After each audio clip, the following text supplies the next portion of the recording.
Welcome to Healthy Living. I'm Lori Johnson. Thanks for joining us today. Our topic is how to practice self-care. And my guest is Dr. Jan Patterson, author of the book Breath for the Soul. Dr. Patterson is a physician, an integrative medicine physician, and also a specialist in infectious disease. Dr. Patterson, thank you so much for joining us today. It's great to be with you. We appreciate your time. Thank you, Lori. It's nice to be with you. So you've been practicing medicine for 30 years, and you say that traditional medicine is very good when it comes to things like stress, grief, and anxiety and depression, but that there are some other elements that you really wanted people to know about. Can you describe why you wrote the book? Well, in my 30 years of practicing and teaching medicine, and also through some personal experiences and losses, including the death of my son, I realized that, as you were saying, traditional medicine can do a lot of things, a lot of wonderful things, and can be very helpful. But there is really more that's needed for things like stress, anxiety, depression, and grief. And ultimately, this led me to train in integrative medicine. And by integrative medicine, we mean integrating holistic therapies with conventional therapies. And in my integrative medicine training, I learned about things like breath work, movement, nutrition, and spirituality, and how important that is to us for self-care. So I decided to write this book with my friend Phyllis Clark-Nichols, who is an award-winning inspirational author.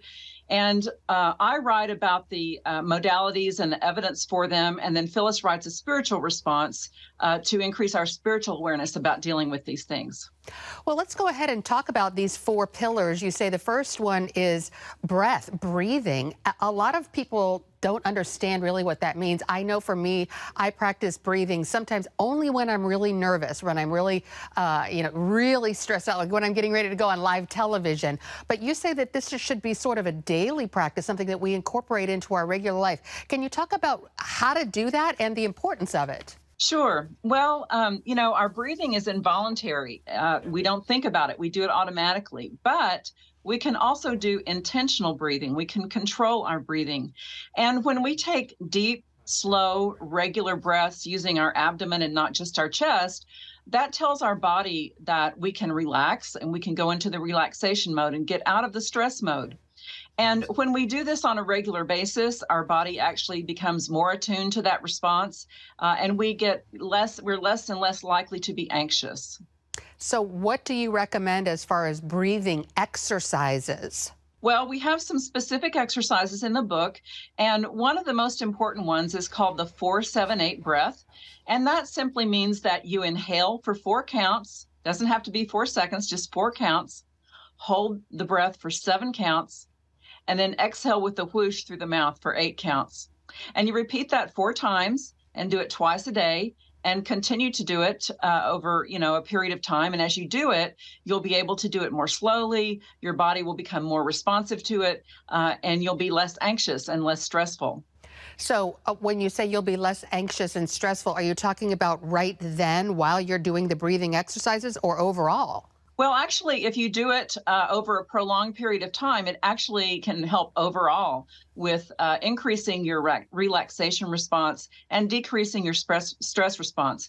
A little bit of stress is helpful to us, like when we want to be on top of our game for a presentation or whatever, but it's the chronic stress that gets to us. It's, the traffic, our crises at work, the things we have to deal with and multitask about at home. And so when we're dealing with all those things, we can get into a chronic stress mode, and we just never get out of that stress mode.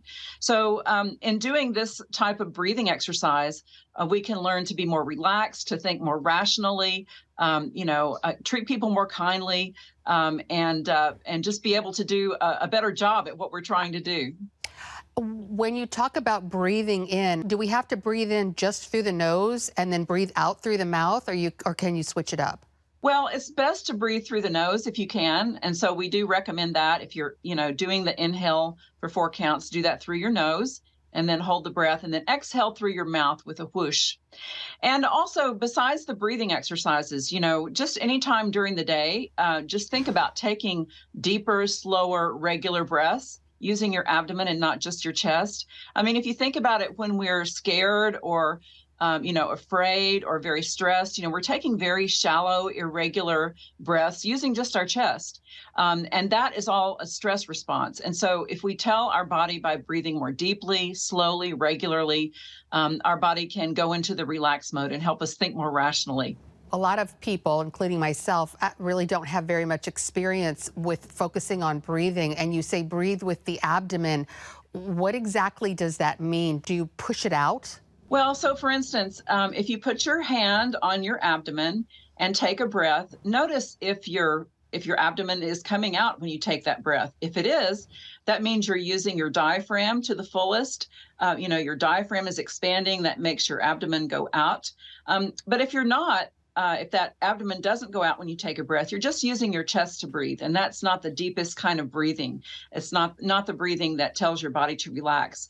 So just take deep breaths, inhaling fully with your diaphragm, and then you'll notice that your abdomen comes in and out with the breathing.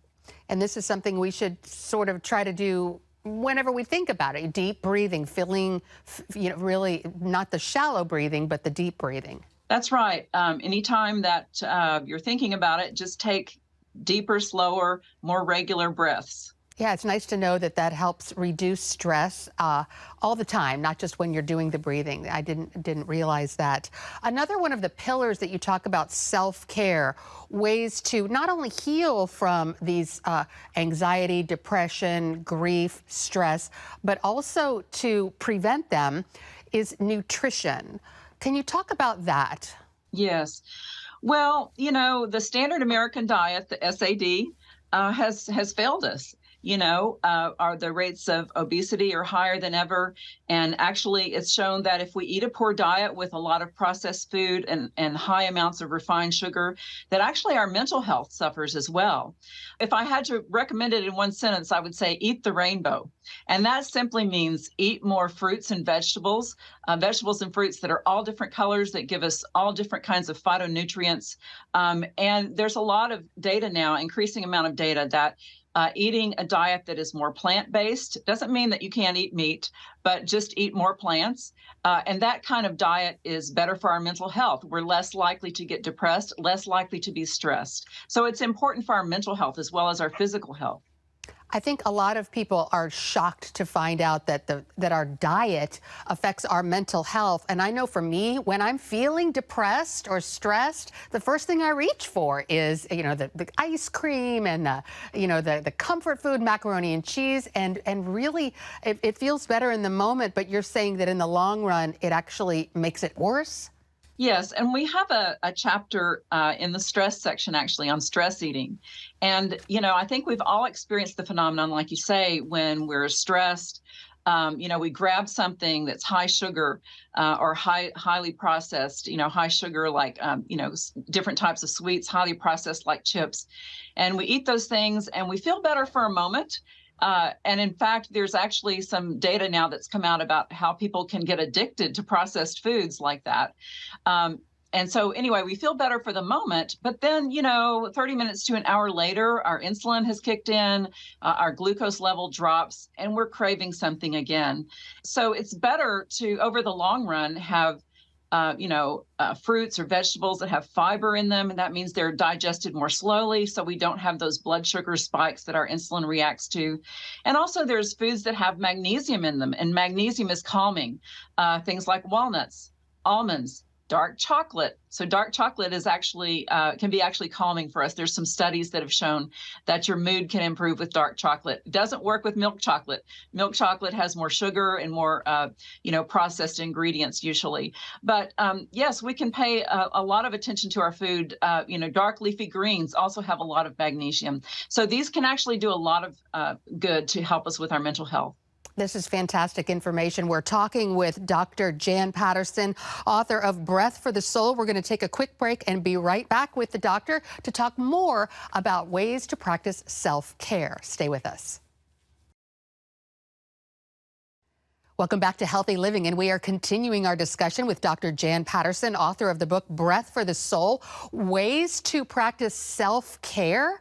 And before the break, you were talking about nutrition, getting in that plant-based diet as much as possible as a way to minimize or even heal from things like depression, anxiety, grief, and stress. This is a real eye-opener for a lot of people. And you have recipes in the book, right? What are they like? Yes, Phyllis and I decided to add some recipes because we wanted to show people that a more plant-based diet, a healthier diet is actually, doable, accessible. It's not really that hard. So we have, roast chicken with root vegetables, for instance. We have a recipe with quinoa, which is a plant that has high protein and also fiber. We have chia pudding. Chia seeds have a lot of omega-3s, and we also use them with a non-dairy milk and just mix those two together, let them set overnight, and the next morning you have something that you can easily pull out of the refrigerator for breakfast. And we also have a lot of some recipes about, salads and different vegetables to prepare. So we wanted just to show people that, this type of eating is accessible. It's not really harder than what we're doing right now. It's just different. We use different ingredients. Do you have to buy fresh vegetables and fresh fruit? The only reason I ask that is because a lot of us have a difficulty getting to the grocery store, twice a week. Yes, and those things can be expensive. So actually frozen food, frozen vegetables, frozen fruit, those are also good as well. And you can use canned fruits and vegetables. You just have to be careful to choose ones that are not highly processed with salt and other ingredients. And I noticed you said plant-based milks. Can you talk about why those might be preferable to cow's milk? Well, some people are very sensitive to cow's milk. It can be inflammatory for some people. And, the older we get, the more likely we are to have lactose intolerance. And so it can disagree with us in that way. But of course, you can get lactose-free cow's milk. And then, not everybody has a problem, with cow's milk. So, just do whatever works for you. But if you do have a problem, you can choose a non-dairy milk, such as almond milk or oat milk. And what do you feel about expanding that a little bit, just dairy in general? Well, yogurt, for instance, is healthy because it's fermented with cultures. It doesn't have the same kind of effects that just cow's milk does. So yogurt has a lot of good ingredients, especially if you buy the higher protein kind that doesn't have a lot of sugar, and use the kind with active cultures because those active cultures are bacteria that can actually be beneficial for us. They're like probiotics that help our intestine. So when you talk about probiotics and the gut microbiome and everything, what are some of the talking points, some of the main things people should know? For example, we've heard a lot about antibiotics can kill some of the good bacteria in our gut. Do you, for example, encourage people to stay away from certain medications? And also, what about taking a probiotic supplement? Well, as an infectious disease specialist, I use antibiotics when they're necessary. There's a lot of times that antibiotics get used when they're not really necessary. For instance, like if people just have a virus and it's a viral sore throat or a cold, antibacterial antibiotics are not going to help that. And anytime that you do take antibiotics, you can change the flora, the bacteria in your gut. And so you may need to take some probiotic supplements to get back to normal. But, really the main thing to do to get back to normal is to eat a healthy diet with more plants, because those plants have what we call probiotics that are beneficial for the kind of bacteria that are beneficial for us. And so if you go back to eating, a healthy diet with lots of fruits and vegetables, you can, get that healthy flora back. Other kinds of fermented foods like kombucha or kimchi or sauerkraut, those are other ways that we can get probiotics naturally. I'd like to ask you a question that I think everybody really wants to know. It's the elephant in the room. We all know we're supposed to eat a lot of fruits and vegetables, but going back to what I said earlier about when I've had a bad day at work, I reach straight for the ice cream. How do people resist the urge? How do we break that cycle and resist the temptation to eat junk food?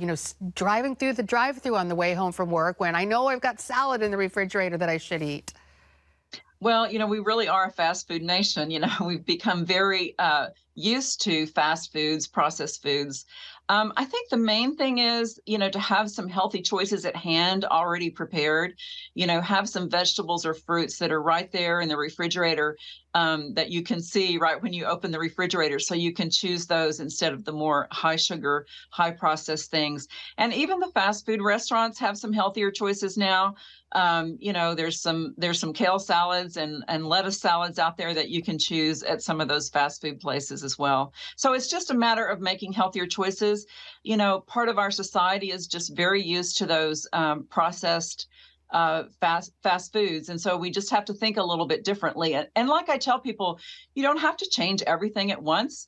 Just make some small changes. You can even just add some chopped parsley to your steak. That's a Mhm. start with getting some more plants in your diet. So just start out with some small changes. Great advice. All right, we're going to take another quick break and be right back with Dr. Jan Patterson. The book is called Breath for the Soul. Stay with us. Welcome back to Healthy Living. We are continuing our discussion with Dr. Jan Patterson, author of the book Breath for the Soul, Ways to Practice Self-Care. We talked about nutrition and also breathing. And then you also say one of the other pillars is movement. What are you talking about there? Well, we are to live is to move. We are really made to move our bodies. And, so I didn't use the word exercise. That has a negative connotation for some people. So you can do vigorous movement if you like that, running, jogging, cycling hills, swimming. I happen to like those kinds of activities. But if you don't like those activities, just choose some moderate activity like walking, like gardening. It doesn't have to be something very vigorous. And even the movement meditations, like yoga or Tai Chi, those are very helpful to us and can bring in using our spirit, doing some meditation while we do those things, as well as doing some movement. And finally, one of the things that we talk about in the book under the stress section in movement is what we call forest bathing. And this was started by the Japanese in the 1980s, is just taking a thoughtful, mindful walk through a green space. Doesn't have to be an actual forest, but smelling the grass, touching the trees, seeing the birds, notice what you're hearing, using all your senses as you're walking through that green space. And that's been shown to relax people. Are you going for a certain goal as far as, what we should shoot for? They say 10,000 steps a day. What should we be trying to do as far as movement? Well, the guidelines are, to do about 150 minutes of moderate activity a week or 75 minutes of vigorous activity a week. And, have at least 2 sessions of some kind of weight training, resistance training, whether it's lifting weights or, doing yoga can help with that as well. So those are the guidelines. I really love it how you talk about getting out into nature and how that sort of helps relieve stress. That is, it's not really exercise per se, but it's just there is something wonderful about being in nature. Talk about how movement and also being in nature, how does that relieve stress? What's going on in our bodies? Well, I think just we've all noticed, I think, when we get outdoors and take a walk outdoors, and hear the sounds of nature, see the birds, it tends to relax us. And I think it distracts us from all those worries that we are dealing with. And we're thinking about something else. We're delighting in God's creation. We're appreciating, the beauty that's around us. And so that has a very soothing effect. It helps us breathe more slowly and not breathe so quickly and relieve our stress. And then finally, you say spirituality, and you have brought in another co-author to discuss aspects of spirituality and how that can help us with self-care. Can you talk about that a little bit? Yes, absolutely. So I discuss in the book that actually there's studies now, scientific evidence, that those with spiritual thoughts actually have a more activated brain. With functional MRI, their brains light up more. Their brains are more awakened. So we know that that's beneficial for us. And when we use our spirit, we're connecting with others as well as connecting with a higher being. And anytime we do that, that can help our mental health. All right, we're going to take one final break and be right back with Dr. Jan Patterson, author of the book Breath for the Soul. Stay tuned. And we're back with Dr. Jan Patterson, author of the book Breath for the Soul. Dr. Patterson, why is self-care so important, and why do so many people neglect it? Well, I think it's easier for us to care for others and have compassion for others than it is to care for ourselves and have self-compassion. So what these simple yet effective things do is give us ways to care for ourselves so that we can more effectively care for others and more effectively have compassion for others. And these things that we recommend are empowering. You can do them yourselves, and they're simple and yet they're effective. You can combine them with your usual medical care to do things to help yourself to be healthier. And you can find out more about the book at my website, drjanpatterson.com. And it's Breath for the Soul, Self-Care Steps to Wellness. And, you're an integrative physician, which means a lot of people don't really know what that is. You sort of combine modern medicine and ancient medicine as well, correct?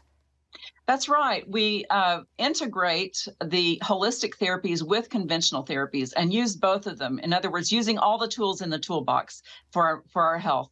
I love that. So people don't have to choose one or the other, and it's a wonderful field of study. And this is something that reminds me of when you're on a plane. They say you need to put your own oxygen mask on first before you can help other people, and that's sort of what self-care reminds me of. That's right. That's exactly right. So focusing on self-care is not a selfish thing. It's actually helpful to you as well as others.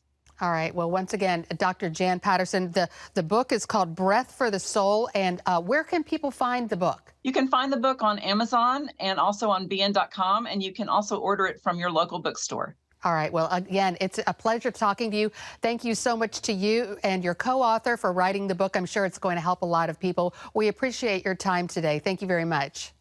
Thank you, Lori. It's good to be here. And thanks to you for tuning in to this edition of Healthy Living. I'm Lori Johnson, and we'll see you again next week.